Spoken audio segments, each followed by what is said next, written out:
하나님 감사합니다. 무더운 여름 이제 선선한 가을바람이 불기 시작하는 이때에 우리의 마음을 주님께 다시 한번 모이게 하여 주시고 또한 새로운 또 시작을 꿈꾸게 하여 주시고 또 주님의 말씀으로 다시 은혜 받게 하심을 감사합니다. 아버지 흐트러졌던 우리의 마음에 다시 집중될 수 있도록 주님께서 붙들어 주시고 아버지 말씀을 들을 때에 아버지 정말 우리 마음이 다시 뜨거워지며 또한 주님께서 주시는 이 말씀의 은혜가 우리의 삶 가운데 풍성히 임하게 하여 주셔서 다시 힘을 얻고 나아가는 우리 모두의 아버지 믿음과 마음 될 수 있도록 주님 붙들어 주옵소서. 아버지 오지 못한 우리 성도님들 아버지 어디 있든지 간에 주님께서 붙들어 주시고 말씀으로 다시 하나 될 수 있는 또한 은혜 받을 수 있는 귀한 우리 성도님들 될 수 있도록 붙들어 주옵소서. 이 모든 말씀 예수님의 이름으로 간절히 기도합나이다. 아멘. 네. 자, 오늘은 에스라, 느헤미야, 에스더까지 우리 좀 살펴보려고 합니다. 먼저 에스라 들어가기 전에 우리 포로 귀환 시대를 잠깐 살펴보고 좀 들어가려고 해요. 우리가 포로 시대가 있고요. 포로 귀환 시대가 있어요. 우리가 계속 헷갈리는 게 뭐냐면 포로 1, 2, 3차 시대랑 포로 귀환 1, 2, 3차 이 시대를 우리가 많이 좀 헷갈리거든요. 그거를 살짝 좀 구분해서 우리가 좀 짚고 넘어가면은 이해가 되실 것 같아요. 자, 먼저 포로 시대예요. 포로 시대는 여러분들 그 시대를 살펴보면 일단 남유다와 북이스라엘 두 나라로 나누어져 있지 않습니까? 근데 북이스라엘 나라는 아수르에게 멸망을 했죠. 우리가 알다시피. 이때는 BC 722년 너무 한참 전입니다. 이때 아수르가 강대국이었고 아수르에게 멸망을 당했는데 이때 멸망당하고 나서요. 북이스라엘 나라의 많은 사람들이 아수르로 이주로 하기도 하고 또한 북이스라엘 나라 이 땅에서 그대로 살면서 아수르의 지배를 받으면서 살기도 했어요. 그러니까 포로 생활 때는 이주를 하기도 하고 아수르 나라에 아니면 그대로 북이스라엘 나라 이 땅에서 살면서 지배를 받는 이 두 가지의 구분이 있는 거죠. 그 다음에 남유다예요. 남유다는 멸망을 당했을 때는 586년, 약 북이스라엘 멸망당하고 나서도 약 140년 정도가 지난 시기였어요. 그러니까 약 140년의 그 시간 동안에서는 북이스라엘은 아수르의 지배를 받고 있고요. 남유다는 그대로 남유다의 그대로 왕조로 이어져 나가지만 계속 어떤 상황이었을까? 계속 아수르에게 계속 위협을 당하는 상황이었죠. 그래서 우리가 잘 알고 있는 히스기야나 뭐 이후에 뭐 므낫세나 뭐 이런 왕들이 계속해서 북이스라엘 나라를 멸망당하는 그 모습을 보면서 아수르가 언제 쳐들어올까 이렇게 두려워 떨면서 계속 그렇게 생활을 하고 있었던 상황이죠. 그러다가 갑자기 신흥 바벨론이라는 나라가 아수르를 멸망시켜 버린 거예요. 그리고 나서 바벨론이 이제 남유다를 침공하는 이런 상황이었죠.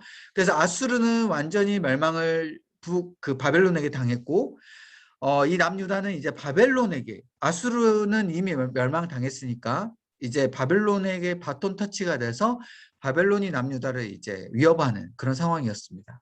그런 상황에서 버티다가 하나님께서 이 남유다에게 기회를 줬지만 계속해서 우리가 저번에 살펴봤듯이 마지막 뭐 요시야 왕부터 해가지고 마지막 네 왕들이 이제 하나님 앞에 이제 철저하게 멸망당하는 모습을 보게 된 거죠. 그래서 그때 남유다가 마지막 네 왕들 때 멸망당하면서 완전히 멸망당하는 게 아니라 이때 1차, 2차, 3차 포로로 잡혀져 간 겁니다. 그래서 이때가 포로 시기였어요. 그래서 1차 포로 시기 때는 605년인데 이때 다니엘이 끌려갔고요. 2차 포로 시기 때는 598년, 593년 이때였는데 여호야김 두 번째, 세 번째 왕 이때 2차 포로 시기였죠. 그 다음에 3차 포로 시기 때 이때가 완전 멸망한 거죠. 586년. 이때 시드기야 11년 때 완전 끌려간 겁니다. 그래서 1, 2, 3차가 포로 생활에 완전히 끌려간 거고요. 이제 이때부터 586년부터는 포로 시기인데 이때부터 포로 귀환 때까지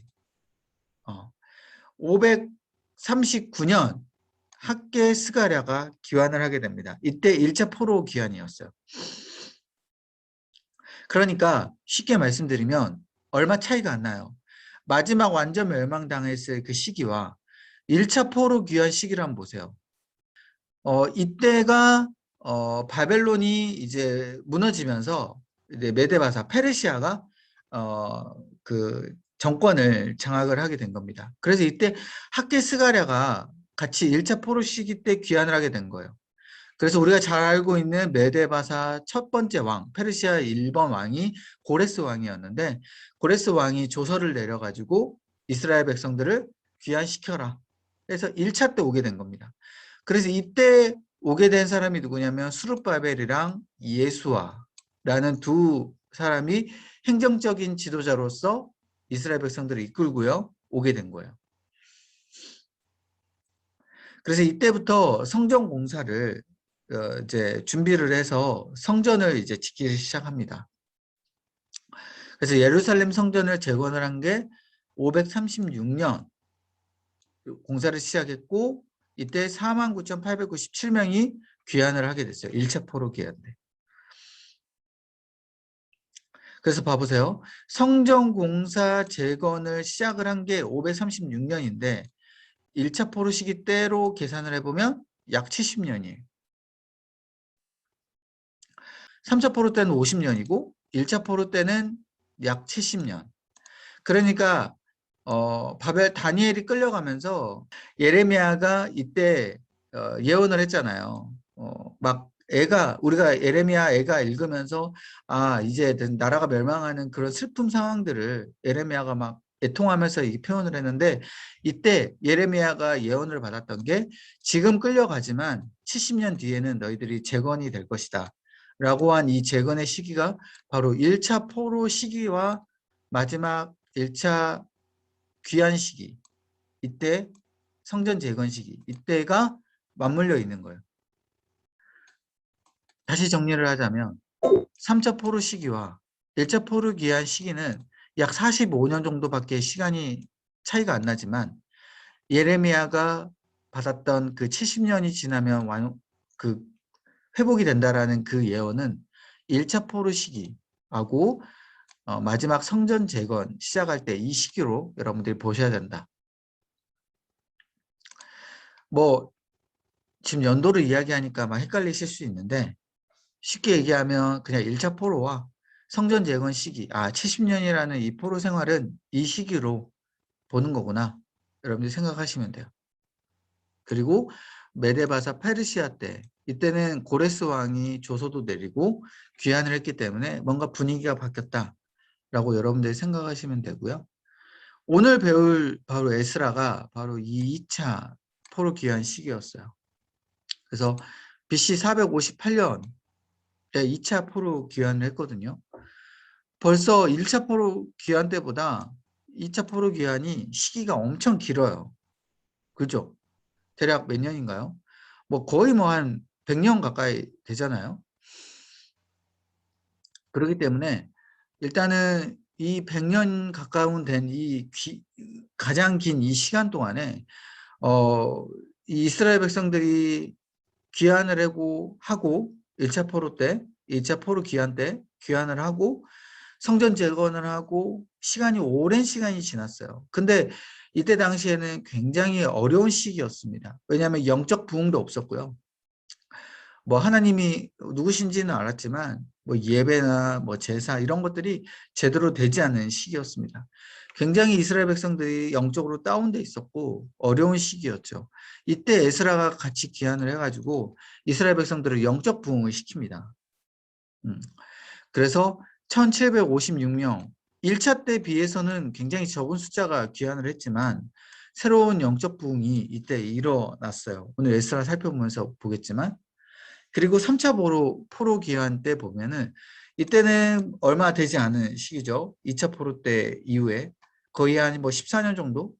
이때 느헤미야가 귀환을 해가지고 이때는 성벽 재건을 하면서 이스라엘 백성들을 다시 한번 온전하게 공동체로 세우는 모습을 보게 됩니다.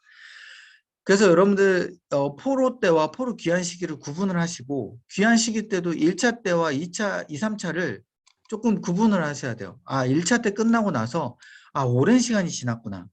그 오랜 시간 동안 영적으로 너무 다운됐고 아, 성전이 재건을 되긴 했지만 그 성전 재건도 제대로 되지 않고 이스라엘 백성들이 뭔가 하나님의 백성으로서 갖추지 못한 그런 상황이었구나라는 것을 여러분들이 이해하시면서 에스라를 읽어보시면 돼요. 자, 그럼 에스라를 들어가겠습니다. 에스라. 자, 주제. 포로 귀환한 이스라엘 공동체가 아까 말씀드렸듯이 완전히 무너져 있었어요. 포로 귀환은 했지만 아, 이 이스라엘 공동체를 재건해야겠다. 그 재건이 어떤 재건? 영적 부흥 재건. 그래서 예루살렘 성전이 재건이 됐지만 이 상황에서 영적 재건을 시키고 아, 하나님의 약속이 다시 한번 이루어짐을 우리가 보여줘야겠다라고 해서 에스라가 하나님의 말씀도 알려주고 다시 한번 이스라엘 백성들을 영적 부흥을 시키는 모습을 이 에스라서에서 우리가 보게 됩니다. 그래서 선지자는 에스라고요, 당연히. 2차 포로 기환 때 왔던 그 에스라가 영적 부흥을 시키면서요.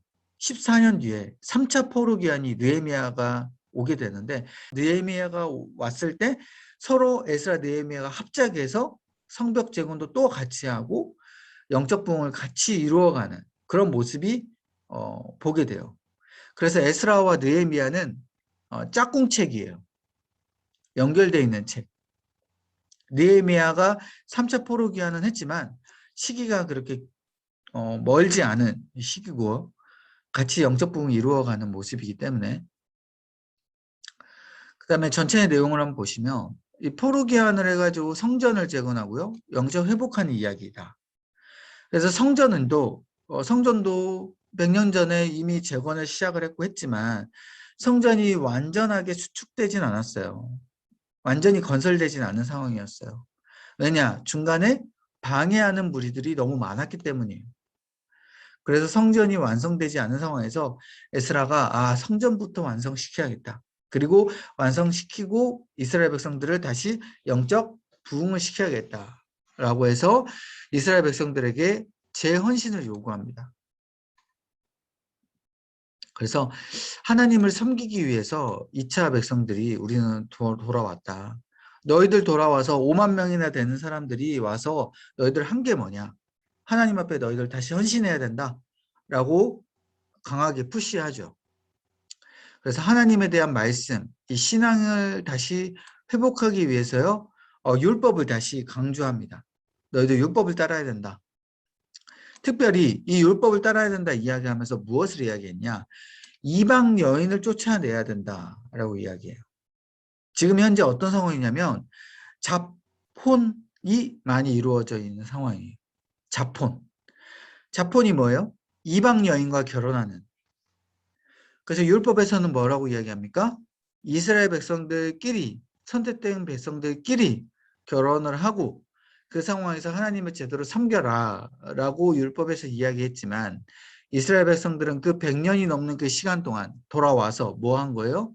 영적으로 완전히 다운돼 있어서 자폰도 하고 완전히 이방신도 섬기기도 하고 무너져 있는 상황인데 특별히 에스라가 무엇을 이야기했냐면 지금 이방 여인들이 너희들을 지금 무너뜨리고 있다. 영적으로.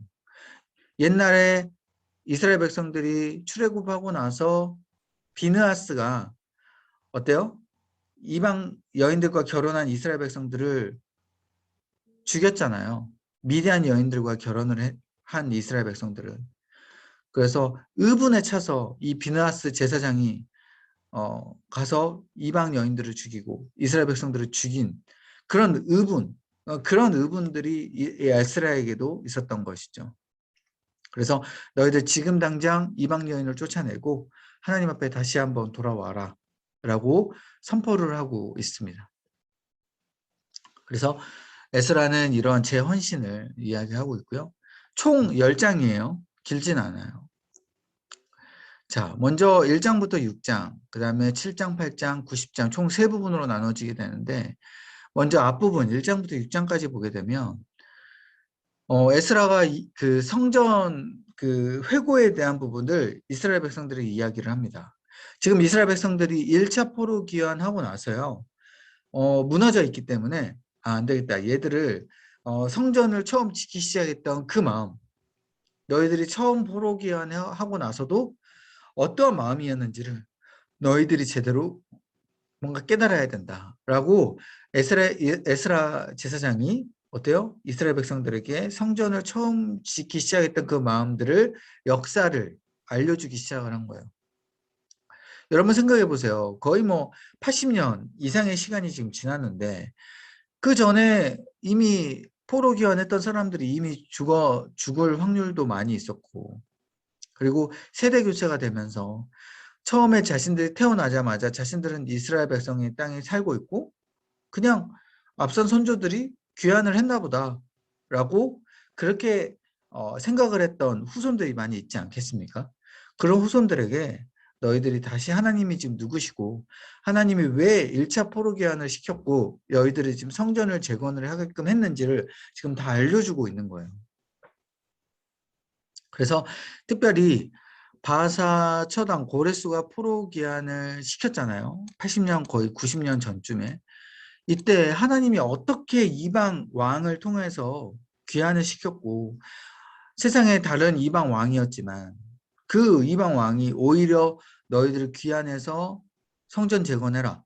그리고 돈도 주고 물질도 주고 그리고 인력도 주면서 너희들 빨리 재건해라. 그 어떤 세계 역사를 살펴봐도 이 세계 역사에서 자신들을 이렇게 압살하고 있던 이방 민족을 몰아내고 새롭게 통치하는 그 이방 왕이 그 전에 그 포로 생활했던 그 민족들을 귀환시켜주면서 돈도 주고 인력도 주면서 그렇게 성전을 건축해라라고 한 그 세계 역사에서 어떤 그런 왕이 있었냐. 그거는 하나님께서 은혜를 주셨기 때문에 이렇게 고레스 왕이 자신이 마음이 이렇게 열려져서 포로 귀환시켜서 이렇게 성전 재건을 한 것이다. 그것을 지금 에스라가 깨우쳐 주고 있는 거예요. 지금 후손들에게. 그죠? 그래서 이 2차 포로 귀환한 백성뿐만 아니라 1차 포로 귀환한 백성들에게 지금 다시 한번 성전을 재건을 해야 되고 다시 한번 영적으로 부흥해야 됨을 예전에 그 은혜 받았던 것을 알려주고 있는 거예요. 그런데 그 중간에 보시면 아까 말씀드렸잖아요. 성전 재건이 멈췄다고 그 중간에. 근데 그 방백, 루훔, 그리고 서기관 심세 이 사람들이 주된 성전 공사를 방해했던 사람이다라고 역사를 지금 에스라가 알려주고 있는 거예요. 이때가 다리오 2년 왕 때까지 지금 중단이 된 거예요. 이 방백, 루훔, 서기관 심세 이 사람들이 성전 재건을 멈췄어요. 1차 포로 기한 이후에. 그래서 다리오 왕 2년에 옛날 80년 전에 고레스 왕이 성전 재건을 너희들이 해라 라고 돈도 주고 인력도 줬던 그 조서를 발견하게 됐고 다리오 왕은 학계 스가랴에게 다시 성전 재건을 해라 라고 허락함에 따라서 성전 재건이 다시 진행이 됐구나. 그리고 그 성전 재건이 중간중간에 계속해서 이루어졌구나 라고 회고를 하게 돼요. 그래서 이러한 역사를 가지고 성전 재건이 지금 거의 완성되고 있었구나 라고 알게 된 거예요. 에스라를 통하여서. 그래서 이 성전 재건이 그냥 된 게 아니구나. 그리고 지금도 완전하게 지금 성전 재건이 된 것이 아니구나 라는 것을 이스라엘 백성들에게 지금 깨우쳐 주고 있는 겁니다. 그래서 이 성전 재건의 회고를 쭉 알려주고요. 7장, 8장에 보면은 그 에스라와 그 외 사람들이 이제 예루살렘을 귀환을 했잖아요. 2차 귀환. 이때 포로 귀환을 했는데 이때도 아닥사스다라는 그 지금 현재 왕이에요. 지금 현재 메데바사의 아닥사스다 왕이 물질도 주고요. 또 인력도 줍니다. 그래서 돌아오게 돼요. 총 5천 명이 가까이 돌아오게 됩니다. 여기 1496명은 남자만. 그래서 5천 명이라는 그 대거수의 인력들이 돌아오게 되고요. 이때서 성전에서 봉사하고 성전에서 헌신하도록 에스라가 이야기를 하죠.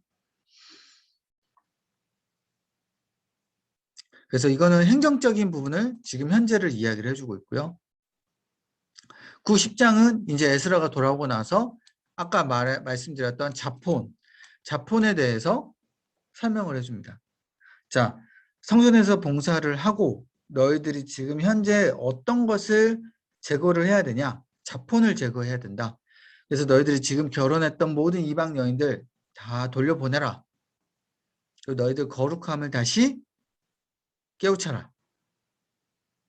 그래서 이스라엘 백성들에게 선포하게 만드는 거예요. 우리는 자폰하지 않겠습니다.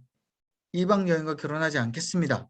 선포하게 하고 다시 한번 제대로 깨우치게 되는 것이죠. 그래서 이렇게 이스라엘 에스라가 끝나게 돼요. 그래서 에스라 보게 되면 옛날 회고를 보면서 하나님의 약속은 이루어졌구나. 성전 재건을 통해서. 그리고 우리가 귀환을 했으니 다시 한번 성전을 온전하게 재건하고 우리의 영적으로 다시 한번 깨우쳐야 되겠구나. 그 거룩함을 회복해야 되겠구나. 라는 것을 에스라가 열변을 토하면서 이야기를 합니다. 그래서 이 에스라가 1차에 대한 어떤 영적 부흥이에요. 1차 포로 기한 때는요. 이런 영적 부흥이 없었어요. 그냥 우리 무조건 성전 재건하자. 우리 다시 한번 하나님의 공동체를 이루자. 라고 으쌰으쌰 했다면 2차 때는 이런 영적 부흥이 처음으로 이루어졌고요. 다시 한번 하나님 앞에 나아가는 그런 계기가 된 것이죠. 지금 같으면 부흥야가 일어난 거예요. 자, 두 번째, 이제 느헤미야는 3차 포로 기한 때, 약 한 14년 뒤죠. 그때 이제 느헤미야 3차 포로 기한 때 쓰여진 건데, 이때는 하나님의 공동체를 재건을 2차 때를 했지만, 다시 한번 하나님 중심의 온전한 그 공동체를 더 완성돼 나아가는 그런 회복함에 중점을 두고 느헤미야가 이야기를 합니다. 그래서 이때는 특별히 이제는 성전이 아닌 성벽까지 회복을 하는 것에 대해서 초점을 맞추고 있어요. 성전은 완전하게 에스라 때 또 재건이 되고요. 온전하게 됐지만 성벽은 아직까지도 완성되지 않았어요. 성벽은 아직 무너져 있는 상황이라 느헤미야가 철저하게 마음의 통회함을 느끼고 성벽을 재건해야겠다 해서 귀환을 하게 된 거죠. 그런데 왜 성벽을 굳이 재건을 했냐? 여러분, 성벽이 주는 의미가 있어요. 다른 백성과 경계선을 만드는 게 바로 성벽입니다. 경계선이라는 것은 어떤 걸 뜻할까요? 다른 이방 백성들과 우리는 구별돼 있다. 다르다. 우리는 하나님께서 택하신 선민이다. 그래서 우리는 하나님의 뜻, 그 율법을 따르는 백성이다. 너희 이방 백성과는 다르다라는 것을 알려주는 눈에 보이는 그 구역, 그 구별선이 바로 성벽이다라는 것이죠. 자, 그 다음 이 선지자는 바로 느헤미야고요. 이때는 아닥사스다 20년 때. 그러니까 아까 에스라 때와 지금 느헤미야 때 왕이 똑같아요. 아닥사스다. 그러니까 시기가 별로 뒤로 가지 않았다라는 것이죠. 그런데 느헤미야는 어떤 사람이었냐면 이때 아닥사스다의 술관원을 맡았던 술관원장이었어요. 여러분, 술관원장이 어떤 위치였냐? 지금으로 따지면 지금 그 청와대 그 비서실장 같은 사람이 바로 술관원장이었어요. 가장 왕과 가까운 사람이었고 술을 따라 주었던 사람이었기 때문에 술을 따르는 그 사람이 만약에 술 안에 독약을 탄다거나 뭔가 왕을 암살하려는 계획을 가지고 술 안에 그런 어떤 안 좋은 것들을 왕을 음해하는 그런 것들을 넣게 되면 왕은 바로 죽게 되잖아요. 그렇기 때문에 이 술관원장이라는 거는 가장 중요한 자리고요. 가장 왕에게 총애를 받은 사람만이 할 수 있는 그러한 자리였어요. 그렇기 때문에 느헤미야 위치는 굉장히 높은 위치였습니다. 어느 누구도 넘볼 수 없는 넘버 2의 거의 위치였다라고 여러분들 생각하시면 돼요. 그래서 느헤미야가 여러분들 읽어보시면 알겠지만 느헤미야가 어떻습니까? 처음에 느헤미야가 왕에게 술을 따르면서 느헤미야의 얼굴에 근심빛이 가득했어요. 그 아닥사스다 왕은 느헤미야의 그 근심된 얼굴빛을 보고 너 왜 그렇게 근심됐냐? 얼굴빛이 왜 그러냐? 물어보니 느헤미야가 그제서야 두려워하면서 말하지 않았습니까? 아, 지금 우리나라 민족이 이렇게 성벽도 무너져 있고 지금 뭔가 굉장히 안 좋은 상황인데 내가 그걸 보고 굉장히 애통하면서 마음이 좋지 않습니다. 그렇게 솔직하게 이야기를 하니까 아닥사스다 왕이 마음이 동해가지고 느헤미야를 조서를 써 보내면서 물질도 주고 인력도 주면서 그래 너 갔다 와라. 너의 그 민족의 공동체를 재건하고 돌아와라. 라고 3차 포로기한이 이루어진 거잖아요. 그만큼 아닥사스다 왕이 느헤미야에게 충성된 그 모습을 보고 신뢰를 했다라는 것을 여러분들이 알고 느헤미야를 보시면 돼요. 그렇기 때문에 느헤미야는 어떠한 지금 상황입니까? 굉장히 어깨가 하늘 위로 올라가서 귀환을 해도 되는 상황이었어요. 이게 무슨 말이냐? 지금 왕의 총애를 받고요. 왕의 든든한 지원을 받고 지금 귀환하는 거예요. 물론 에스라 때도 아닥사스다 왕이 뭐 지원도 해주고 뭐 가라라고 했지만 군사까지도 보낸 상황은 아니었어요.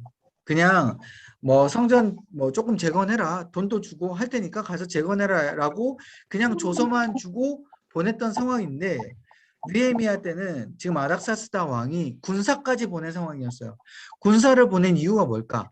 아, 지금 방해하는 세력들이 많구나.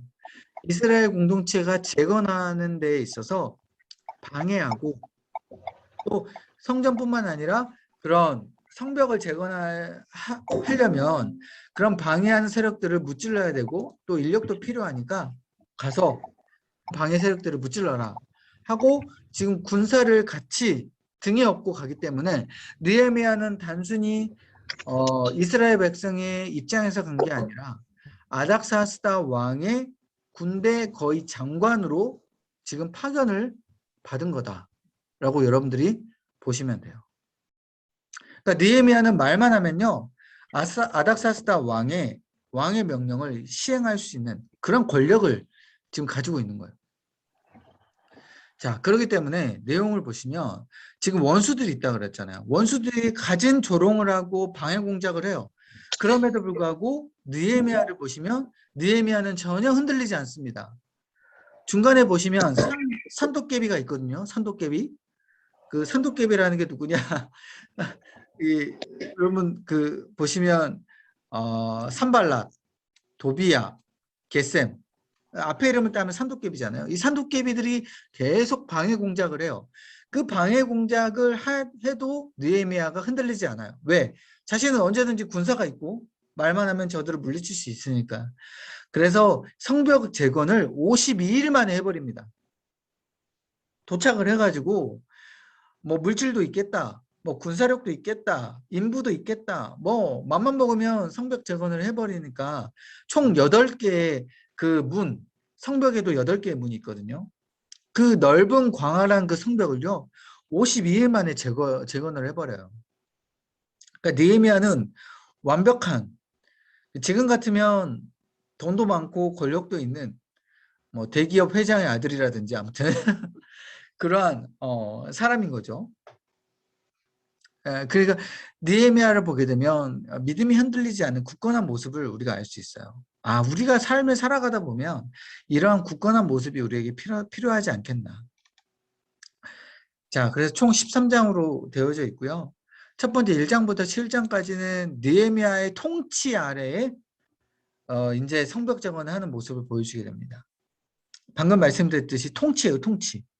느헤미야가 아닥사스다의 명령을 받고 온 통치자로 온 거예요. 그래서 성벽 재건을 빨리 했고 뭐 여러분 다 읽어보시면 다 아는 내용이고 보시면 아까 말씀드렸듯이 성문이 8개나 있었어요. 뭐 양문, 어문, 옛문, 골짜기문 뭐 등등 이 8개의 문을 그 성벽의 그 중간에 그 8개 문도 다 완성시켜 버리고요. 방해꾼들, 아까 산도깨비를 그 위협을 전혀 흔들리지 않고 오히려 산도깨비를 처단하고요. 완성시켜 버립니다. 그래서 느헤미야가 이스라엘 지도자들을 다시 행정적으로 또 세우게 됩니다. 성벽뿐만 아니라 에스라는 이제 영적으로 막 부흥시키려고 했다면 느헤미야는 이런 성벽과 행정적인 부분들을 다시 지도자를 세워가지고 이 귀환한 사람들을 온전하게 다시 한번 공동체로 세울 수 있도록 에스라와 함께 합작을 하죠. 다음 8장부터 10장까지는 이 언약의 갱신, 성벽 봉헌을 하게 됩니다. 성벽을 지었으니 봉헌을 해야죠. 근데 그 상황에서 에스라와 함께 봉헌을 하게 돼요. 어떤 봉헌을 하게 되냐? 자, 이제는 성전도 재건됐다. 성벽도 재건됐다. 하나님 앞에 우리가 온전하게 마음을 드리는 선포를 하게 됩니다. 그 선포가 에스라가요. 먼저 율법을 낭독하게 돼요. 이스라엘 백성들을 모아놓고요. 성전과 성벽 그 앞에서 이렇게 모아놓고 아침부터 저녁까지요. 율법을 에스라가 낭독을 하면 이스라엘 백성들이 아멘을 화답을 하게 되는 거예요.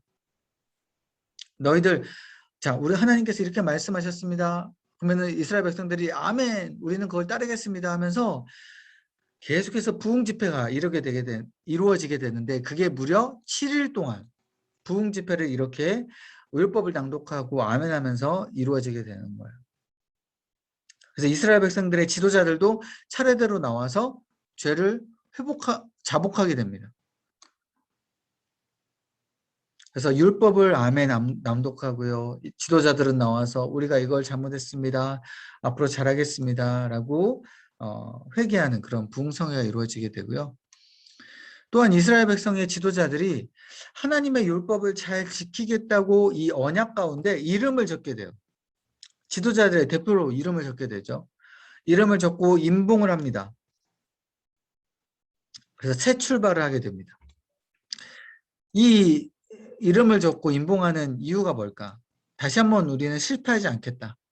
다시는 이렇게 바벨론에게 무너지지 아니하고 다시는 이렇게 하나님 앞에 심판당하지 않으리라 굳은 결단을 하게 되는 겁니다. 그러니까 에스라 때부터 시작한 이 영적 부흥이 느헤미야 때 완성이 되는 거예요. 그 다음 11장, 13장 이제는 그렇게 선포를 하게 됐는데 이제는 행정적인 부분을 다시 한번 시작을 하게 돼요. 인구를 재배치를 하게 됩니다. 왜? 포로 귀환한 백성들이요. 이제 어떻게 살아야 될지, 어디서 살아야 되며 또한 이들 백성이 어떤 구역상에서 어떻게 각 지도자들이 있어야 될지 이런 것들을 다 행정으로 배치를 하게 되는 거거든요. 그래서 이 배치를 하고 마지막 성전 봉헌식 예배를 드리게 됩니다. 하나님 앞에. 우리도 안산제일교회 처음에 이제 새롭게 성전 짓고 나서 봉헌 예배를 드리게 되잖아요. 마찬가지로 성벽 완성하게 되고 난 이후에 예배를 드리고 그때 아직까지도 방해꾼들이 남아 있어요. 이 방해꾼들이 멀리서 지켜보고 있는 거예요. 막 마음은 부글부글 끓고 느헤미야는 지금 군대를 끌고 보호하고 있으니까 막 어떻게 할 수는 없고 막 밖에서 보고 있는데 느헤미야가 안 되겠다 싶어가지고 방해꾼들을 완전히 이제 추방시켜 버립니다. 그 전까지는 성벽을 지으면서 보호를 했다면 이제는 방해꾼들을 완전히 이스라엘 땅에서 몰아내는 것이죠. 그래서 느헤미야의 귀한 사명이 이제 이렇게 끝나게 되는 거예요. 그래서 느헤미야를 보면서 하나님의 계획과 은혜는 결국 이루어지는 거구나. 그래서 이제 하나님의 백성으로서 담대히 살아야 되는 거구나 라는 것을 결단을 보게 됩니다. 자, 이렇게 귀환에 대한 완성이 이루어지게 돼요. 자, 그 다음에 이제 에스더인데요. 에스더는 이제 조금 시대로서는 맞진 않아요. 시대는 앞선 그 포로 귀환 시기, 2차 포로 귀환 이전, 그리고 1차 포로 귀환 이후. 자, 다시 한번 넘어가면은 지금 478년이라고 나와 있잖아요. 이 에스더 시기가. 이때가 언제냐면 다시 한번 쭉 앞으로 넘어가 볼게요. 478년이니까 1차 포로기한 이후고요. 그리고 2차 포로기한 전이에요. 그러죠? 478년이니까. 그래서 이 중간에 아까 말씀드렸듯이 1차 포로기한 이후에 거의 한 90년 뭐 이런 시기들이 있었는데 2차 포로기한 전까지 이 시기 때 막 영적으로 엄청 다운됐다 그랬잖아요. 이 영적으로 엄청 다운된 그 중간에 에스더의 이 사건이 있었어요. 자, 다시 보게 되면 이 에스더가 그러면 어떠한 사건이 있었냐? 우리가 너무 에스더 잘 알잖아요. 모르드게. 모르드게는 에스더의 양부였습니다. 양부. 이 모르드게가 여러분 잘 알다시피 어때요?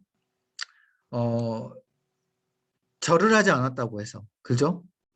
하만이라는 그 이방 사람. 그 하만에게 절을 하지 않았다고 해서 모르드게가 거의 죽을 뻔했는데 이때 하나님께서 모르드게뿐만 아니라 유대인들 몰살당할 이 상황에서 하나님께서 보호하신 그 이야기가 나타나요. 왜 그 1차 포로기한 시기와 2차 포로기한 시기 이전에 이 중간에 이런 에스더의 그 이야기를 넣었을까? 이거는 바로 영적으로 다운돼 있는 이 이스라엘 백성들에게 야 하나님의 그 섭리가 하나님의 은혜가 지금 계속해서 이루어져 있다. 너희들 다시 한번 하나님을 바라봐야 된다라는 그 영적인 깨우침을 알려주기 위한 그 에스더의 사건이 중간에 삽입되어 있는 겁니다. 그래서 1차 포로기한 시기 이후에 백성들이요. 아, 하나님은 뭐 우리 버렸어. 뭐 예를 들면 하나님은 우리를 같이 인도해 주지 않아. 뭐 성전은 재건해봤지만 뭐 우리 공동체는 끝났어라고 생각하는 이 백성들에게 하나님의 섭리와 구원이 계속해서 끊임없이 있음을 알려주는 겁니다. 이해되시나요? 그죠? 자, 그래서 에스더가 바사의 아하수에로 왕비가 되는 것이죠. 아하수에로 왕비. 그래서 이때부터 에스더가 구원하게 됩니다. 자, 전체 내용은 여러분들 에스더는 너무 잘 아실 거예요. 하만이 아하수에로 왕의 2인자였어요. 그런데 하만한테 절하지 않는다고 모르드게를 죽이고 모르드게 백성까지 이스라엘 백성까지 몰살하려는 그 계획 가운데 하나님께서 에스더를 통하여서 죽으면 죽으리라 라는 그 에스더의 고백이 있었잖아요. 그 에스더의 고백을 통하여서 하나님께서 이스라엘 백성들을 구원하는 그러한 결단. 어떻게 보면 그 에스더의 주제는요. 에스더의 그 고백이에요. 죽으면 죽으리라. 왜 죽으면 죽으리라 라는 그 고백이 나왔냐? 여러분 잘 알잖아요. 그죠? 에스더가 아하수에로 왕의 처음에 부름을 받지 못했어요. 당시에 아무리 왕비라도 왕한테 나아가려면 직접 왕 앞에 나아가려면 왕이 왕비를 불러야 돼요. 왕비 데려와라 라고 했을 때 왕비가 왕 앞에 나아갈 수 있었는데 당시에 에스더 왕비는 이 왕의 부름을 받지 못한 상황이었어요. 그런 상황에서 모르드게가 에스더야 너 지금 왕이 안 불렀다고 해서 이렇게 지금 안 나가면 되겠냐? 너가 죽으면 죽었어도 너가 이스라엘 백성들 우리 민족을 위해서 왕한테 이 사실을 알리고 구원해야 되지 않겠냐? 라고 모르드게가 이 뭔가 이 뭐죠? 이렇게 동기부여를 하게 되잖아요. 압박을 하게 되잖아요. 그래서 에스더가 어떤 고백을 한 거예요? 그래, 내가 왕 앞에 죽으리라 라면서 하면서 그 고백 가운데 왕 앞에 나아가게 됩니다. 그래서 왕이 금규를 내미게 되잖아요. 금규를 내미면 살게 되거든요. 누구든지 왕이 부르지 않았는데 앞에 나아갔을 때 금규를 내밀지 않으면 죽게 됩니다. 그래서 왕이 그 사랑스러운 에스더 가운데 금규를 내밀고 구원을 하게 됩니다. 그래서 그 주제가 죽으면 죽으리라 이 결단이 우리 가운데 있어야 된다는 거예요. 하나님이 그냥 구원해 주신 게 아니라 이 영적 침체 가운데 이스라엘 백성들이 다 하나님 앞에서 뭔가 회복되지 않은 이 상황에서 우리가 죽으면 죽으리라 라고 하나님 앞에 나아가는 그 결단이 우리 가운데 있지 않으면 우리는 회복되기 어렵다. 자, 그래서 전체 구성 보시면 10장이에요. 1, 2장 하나님 섭리의 배경이 있어요. 이스라엘 백성이 바사 제국 아직 통치 가운데 있었지만 왕 와스디가 왕의 권위에 처음에 도전하게 됐죠. 그래서 왕비로 뽑혔지만 왕에게 어때요? 왕비로 좌천되게 됩니다. 좌천이 아니라 왕비로 폐위되게 되죠. 와스디가 교만했잖아요. 그래서 왕이 불러놓은데도 안 갔어요. 그래서 와스디가 폐위된 것부터 시작해서 하나님의 섭리가 여기서부터 이제 이루어지게 된 거예요. 하필이면 그 많은 여자들 중에 왜 와스디 에스더가 뽑히게 됐고 왜 에스더가 뽑히게 돼서 왕비로 그렇게 하나님 앞에 나아갈 수 있었냐? 왕 앞에 나아갈 수 있었냐? 이거 다 하나님의 섭리였다라는 거예요. 예를 들어 와스디가 교만하지 않고 겸손했다면 그러면 에스디가 왕비로 뽑힐 이유가 없었을 텐데 또 예를 들어 수많은 궁녀, 수많은 그 여자들이 있었음에도 불구하고 에스더가 그 헤게라는 그 궁녀를 주관하는 그 가장 높은 위치에 있는 그 사람이 있었잖아요. 헤게의 눈에 이 에스더가 눈에 띄게 된 거예요. 하나님의 섭리였다라는 것이죠. 만약에 헤게가 다른 여인을 더 주목하고 그 여인을 아하수에로 왕에게 청거를 했다면 그러면 에스더가 왕비로 되지 않았을 텐데 이런 모든 것들이 다 하나님의 섭리였다라는 것이죠. 자, 그 다음에 3장부터 7장까지 음모와 구원이에요. 이때부터는 진짜 왜 하나님께서 에스더를 왕비로 세웠는지에 대해서 그 스토리가 시작이 되는 거잖아요. 그래서 아각 사람 이 하만이 2인자가 되고요. 그 2인자인 하만이 겸손하지 않고 교만하여져서 모르드게가 자신 앞에 절을 하지 않는 그 모습에 완전히 몰살시켜 버리려고 하는 그런 계획. 여러분 한번 생각해 보세요. 하만이 교만하지 않았다면 모르드게처럼 겸손했다면 아각 사람이지만 모르드게가 자신에게 절하지 않아도 그래 저 사람은 하나님을 섬기는 사람이야 라고 그냥 지나쳤다면 이 모든 하나님의 섭리는 이루어지지 않았겠죠. 그래서 이 음모와 구원도 하나님의 어찌됐든지 간에 계획 가운데 있었고요. 에스더가 죽으면 죽으리라 라고 했던 그 고백이 있었고 왕 앞에 나아가서 결국 하만이 음모 가운데 멸망당하게 되는. 그래서 여러분들 읽어보시면 잘 알겠지만 하만이 자신이 모르드게를 죽이려고 했던 그 십자가 만들려고 했잖아요. 그 십자가 만들었잖아요. 그래서 그 십자가에 모르드게를 죽이려고 했는데 자신이 오히려 그 십자가에 달려서 죽게 되는. 이게 어쩌면 신약하고도 연관되어 있는 거예요. 하나님이 예수님을 보내셨고 그 예수님을 통해서 이스라엘 백성들을 구원한 그 모든 그 구원의 사건들이 하만이 사단하고 연관되고 그 사단이 어때요? 완전히 멸망당하고 죽게 되는. 그런데 그 십자가에서 그 모르드게가 원래 죽어야 되지만 그 모르드게가 죽지 않고 구원받는 그 놀라운 그 연관성이 신앙하고도 연관되어 있는 것이죠. 그래서 이때 내가 죽을 곳에 하나님의 은혜가 임하게 된다. 이것을 우리가 에스더를 통하여서 우리의 구원의 그 은혜를 깨닫게 되는 거예요. 우리가 죽게 돼야 되는데 오히려 다른 사람이 죽게 됐구나. 그래서 이때가 불임절로 이스라엘 백성들이 기념하게 됩니다. 불임절. 절기를 지정을 해놓은 것이죠. 그냥 단순히 이스라엘 백성들이 모르드게만 구원받는 게 아니라 이스라엘 백성들 전부 다 구원을 받았기 때문에 불임절이라고 해서 이스라엘 백성들이 12월 13일 왜 불임절이냐 12월은 부르라고 부르거든요. 부르. 그래서 부르 달에 구원받았다고 해서 불임절이에요. 그래서 계속 기념하여 지키게 되는 겁니다. 그래서 뭐 이거는 너무나도 잘 알고 있는 이야기지 않습니까? 뭐 굳이 설명하지 않아도 여러분 잘 아실 거고. 그래서 이때 하나님의 섭리가 에스더와 모르드게 이 하나님을 의지하고 간절하게 원하는 그 마음이 결국 하나님께서 구원하는 그 마음으로 이루어졌다라는 것을 여러분들이 기억하시면 되겠고요. 이 불임절 자체가 신약 가운데 예수님이 십자가에 달려고 죽으신 구원의 사건과 연관되어 있다. 그래서 나도 제자리에 죽어야 되는데 구원받았구나 라는 것을 깨닫는 그런 놀라운 사건임을 여러분들이 기억하시고 여러분들이 에스더를 읽으시면 될 것 같습니다.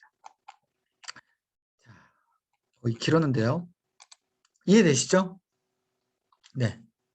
뭐 이 포로와 뭐 포로 귀환 시기 뭐 날짜 그러니까 연도까지는 여러분 외우실 필요 없고요. 아 이렇게 구분이 됐고 이런 시기를 걸쳐왔고 스토리가 이어졌구나. 여러분들 생각하시면 될 것 같습니다. 이 역사를 알아야지만이 여러분들이 귀한 때 그 은혜와 포로 때 했던 하나님의 그 계획의 그 섭리가 같이 연결이 되는 거예요. 그럼 제가 기도하고 마치도록 할게요. 네. 하나님 감사합니다. 오늘 에스라, 느헤미야, 에스더 정말 하나님께서 이스라엘 백성들 그 포로된 그 생활에서 다시 한번 포로 귀환을 시켜주시고 하나님의 그 백성된 공동체로 만들어주신 그 하나님의 그 온전한 뜻이 이루어짐을 감사합니다. 우리는 제대로 하나님의 그 섭리와 그 계획을 알지 못하지만 이 역사를 살펴보면서 또 이스라엘 백성들을 한치의 오차도 없이 이루어 가시는 그 모습을 보면서 우리의 삶도 하나님께서 한치의 오차도 없이 우리를 인도해 주시고 또 하나님께서 역사해 주시는 그 놀라운 하나님의 섭리를 믿고 나아갑니다. 때로는 눈에 보이지 않는 하나님의 섭리를 두려워하고 또한 의심이 들 때가 있지만 그때마다 오늘 말씀을 기억하여 주시고 하나님의 그 섭리를 온전하게 믿게 하여 주시며 온전하게 회복시켜 주시는 하나님의 그 회복을 기대하며 나아가게 하여 주옵소서. 또 때로는 우리의 마음 가운데 죽으면 죽으리라 라는 그 결단의 마음도 같이 부어주시고 우리가 무너질 때마다 영적으로 다운될 때마다 우리의 그 결단 가운데 함께하여 주셔서 다시 한번 회복시켜 주시는 놀라운 은혜가 이루어지게 하여 주옵소서. 사단은 계속해서 하만처럼 또 주위에 있는 그 우리를 방해하는 그 방해 세력들처럼 우리를 성벽을 재건하지 못하도록 하고 또한 하나님 앞에 나아가지 못하도록 하지만 우리는 끝까지 이 사단의 계략 가운데 무너지지 아니하고 예수 그리스도의 이름을 선포하며 능히 이겨나가는 우리의 믿음의 모습 될 수 있도록 주님 붙들어 주옵소서. 우리 여기 있는 우리 모든 성도님들 그 삶 가운데 붙들어 주시고 그 믿음의 선포할 때마다 주님께서 다시금 은혜 주셔서 아버지 무너지지 않도록 역사하여 주옵소서. 이 모든 말씀 믿사오며 예수님의 이름으로 간절히 기도하옵나이다. 아멘.